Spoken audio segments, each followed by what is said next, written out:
Hirup udara bebas, Peggy Setiawan berbagi cerita saat ditahan, akui dapat perlakuan begini dari para tahanan Polda Jawa Barat.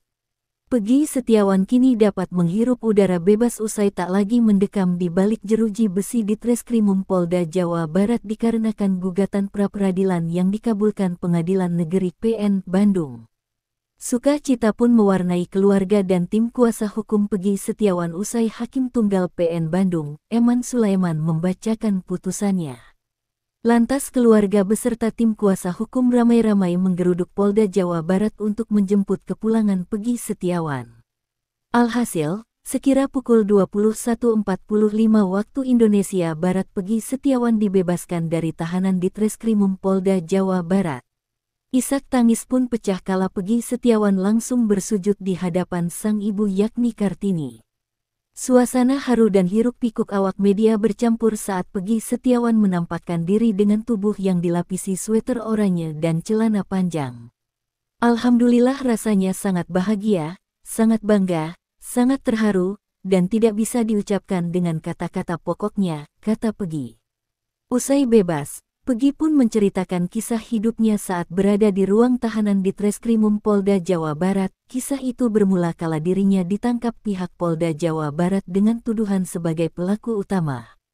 Ia mengaku bertemu banyak tahanan berbagai kasus yang tengah menunggu penuntasan perkaranya di balik dinginnya jeruji besi tahanan Polda Jawa Barat. Saya mengucapkan terima kasih banyak, karena dari awal saya datang, saya diterima oleh baik dengan mereka tahanan, dan saya dibimbing oleh mereka dengan baik sesuai dengan apa yang ada di situ, kata Peggy Setiawan. Peggy Setiawan kembali mengingat momen kala itu dirinya yang tengah diselimuti rasa gundah gelisahnya saat berada di ruang jeruji besi.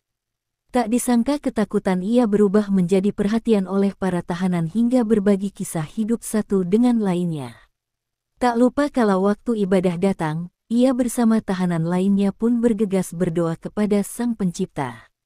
Setiap hari kita berdoa bersama, tertawa bersama, bersedih bersama, semua dilakukan bersama, katanya. Hingga akhirnya waktu pembebasan Peggy Setiawan tiba usai putusan PN Bandung dibacakan. Peggy mengaku sempat terharu kala berpamitan dengan para tahanan yang ada. Sedikit ucapan perpisahan hingga doa yang terlontar dari para tahanan turut mengantar langkah Peggy Setiawan pergi meninggalkan dinginnya ruang jeruji besi Polda Jawa Barat. Dan waktu yang memisahkan kita, saya mendoakan yang terbaik untuk mereka semua, begitupun mereka mendoakan yang terbaik untuk saya ke depannya, katanya. Polda Jawa Barat tangkap DPO Peggy Prong. Belakangan juga publik dihebohkan usai kepolisian menangkap satu dari 3 orang yakni Peggy Setiawan alias Prong. Jules mengungkap Peggy Prong diduga sebagai otak pelaku pembunuhan terhadap sejoli muda Vina dan Eki. Menurutnya dugaan Peggy Prong sebagai otak pelaku pembunuhan didapati pihak kepolisian dari pengungkapan kasus yang sebelumnya telah dilakukan. Tersangka Prong diduga sebagai otak kasus pembunuhan disertai pemerkosaan yang terjadi pada Agustus tahun 2016 silam. Peggy Prong kerap mengganti nama. Sejak diduga melakukan aksi pembunuhan terhadap kedua korbannya itu, Peggy pun memulai pelariannya.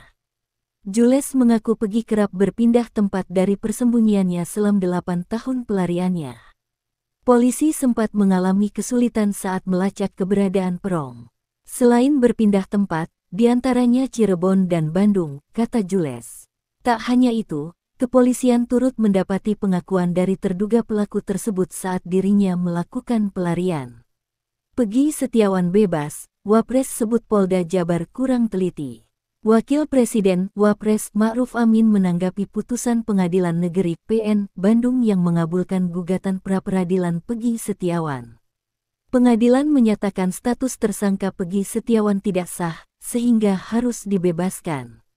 Wapres mengatakan bebasnya Peggy Setiawan menunjukkan Polda Jawa Barat kurang teliti dalam menangani kasus tersebut. Polda Jabar telah menangkap dan menetapkan Peggy Setiawan sebagai tersangka pada tanggal 21 Mei tahun 2024. Memang ada berarti kekurang telitian dari pihak Polda ketika menangkap Peggy itu, sehingga bisa dipatahkan atau bisa dibatalkan melalui pra-peradilan. Ma'ruf Amin telah menyimak pernyataan dari Kapolri Listio Sigit yang menyatakan pengungkapan kasus pembunuhan Vina Cirebon akan berlanjut. Soal Pegi itu, saya hanya menyimak apa yang disebut juga Pak Kapolri itu akan berlanjut, saya tidak tahu berlanjutnya seperti apa. Artinya prosesnya akan dilanjutkan, nggak tahu seperti apa, katanya. Wapres meminta kasus Vina Cirebon dituntaskan, khususnya yang saat ini masuk dalam daftar pencarian orang DPO. Saya setuju kalau memang belum tuntas, bahwa ada sesuai dengan apa namanya itu bahwa ada di 3 orang, DPO itu kalau betul itu ada ya dilanjutkan saja. Kalau ternyata yang Pegi itu bukan orangnya yang dicari ini dilanjutkan saja saya kira, katanya.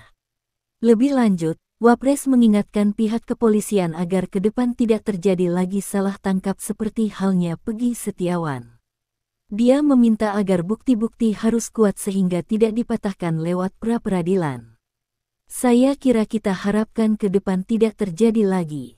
Jadi kalau menangkap betul-betul firm dan memang buktinya cukup, katanya.